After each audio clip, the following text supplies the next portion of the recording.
రాష్ట్ర గ్రామీణాభివృద్ధికి కేంద్ర ప్రభుత్వం భారీ ఊరటనిచ్చింది. 16వ ఆర్థిక సంఘం కింద రాష్ట్రానికి వచ్చే 5 ఏళ్ల కాలానికి 16,000 కోట్ల రూపాయలకు పైగా నిధులను కేటాయించింది.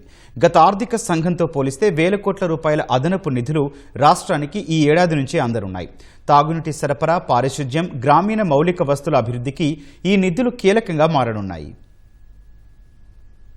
రాష్ట్రంలోని గ్రామ పంచాయతీలు, మండల పరిషత్లు, జిల్లా పరిషత్ల అభివృద్ధికి కేంద్ర ప్రభుత్వం భారీగా నిధులు ఇచ్చింది. 16వ ఆర్థిక సంఘం కింద 16,627 కోట్ల రూపాయలు నిధులను కేటాయించింది. 2026-27 నుంచి 2030-31 వరకు 5 ఏళ్ల కాలంలో ఈ నిధులను విడతల వారీగా విడుదల చేయనుంది. మొత్తం కేటాయింపులో 13,302 కోట్లు బేసిక్ గ్రాంట్లుగా, 3,325 కోట్లు పర్ఫార్మెన్స్ గ్రాంట్లుగా అందనున్నాయి. గత 15వ ఆర్థిక సంఘం కింద రాష్ట్రానికి లభించిన నిధులతో పోలిస్తే దాదాపు 3,800 కోట్ల రూపాయలకు పైగా అదనంగా కేటాయించారు. 16వ ఆర్థిక సంఘం మార్గదర్శకాల ప్రకారం టైడ్ గ్రాంట్లలో కనీసం 50% నిధులను గ్రామీణ తాగునీటి సరఫరా, పారిశుద్ధ్య కార్యక్రమాలు, ఘన వ్యర్థాల నిర్వహణ కోసం వినియోగించాల్సి ఉంటుంది. అన్టైడ్ నిధుల్లో రోడ్ల పనులకు గరిష్టంగా 10% మాత్రమే ఖర్చు చేయాలని స్పష్టం చేసింది.